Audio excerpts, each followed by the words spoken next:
The hearings on Capitol Hill last week with U.S. State Department officials clearly indicated that the U.S. Congress and Donald Trump administration do not see eye to eye on Turkey. In recent months, U.S.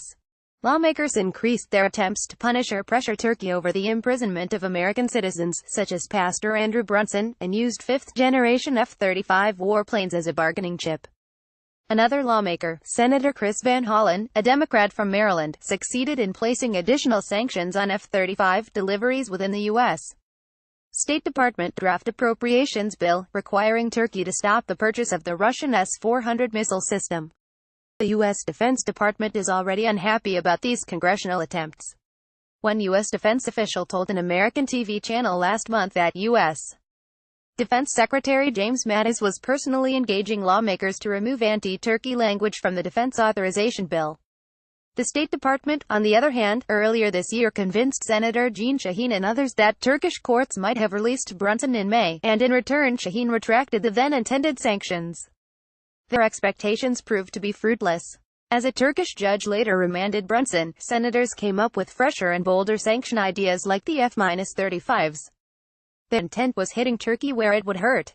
Indeed, it could hurt Turkey, but it also complicates and has a broader impact on the F-35 program, of which Turkey is not only a customer but also a production partner. While Trump and Mattis are trying to convince President Recep Tayyip Erdogan to purchase more American weaponry, the U.S.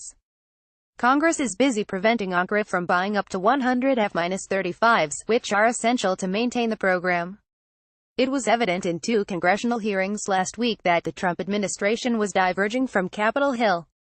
During a hearing at the Senate Appropriations Committee, Senator Van Hollen fired one question after another at Secretary of State Mike Pompeo, pressuring him to acknowledge his opinion on the F-35 issue. Pompeo deferred the questions with the usual talking points, warning his counterpart about the risks associated with the S-400 systems.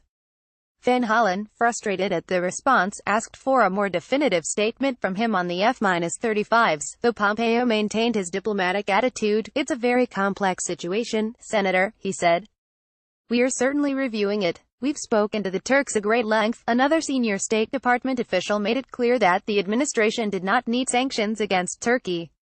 Assistant Secretary of State Wes Mitchell attempted to calm the Senate Foreign Relations Committee by underlining the fact that Turkey's two F-35s, which were officially delivered last month, would have stayed in the U.S. until 2020. There was no need for Congress to rush legislation about it. Mitchell went on against the sanctions, emphasizing that the State Department had enough authority to make its own decision without additional mandatory legislation. He said, "We have watched developments on the Hill. We know some of what's being considered on F-35. We believe that we have existing legal authorities that would allow us to withhold transfer under certain circumstances, including national security concerns.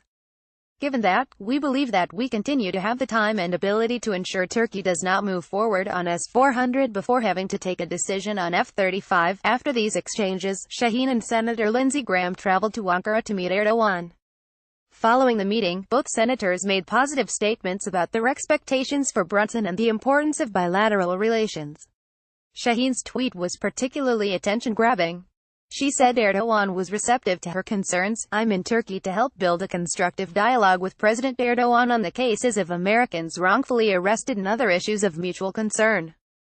President Erdogan was receptive to my and at Lindsey Graham's concerns." Brunson is scheduled to appear at court on July 18.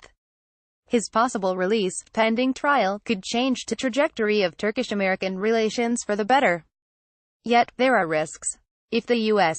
Congress begins to think that its draft sanctions delivered his release, we could see more and more draft sanctions against Ankara for other issues. Congress should be aware, Turkish officials, who have a very nationalistic constituency, could be less receptive to these demands in the future.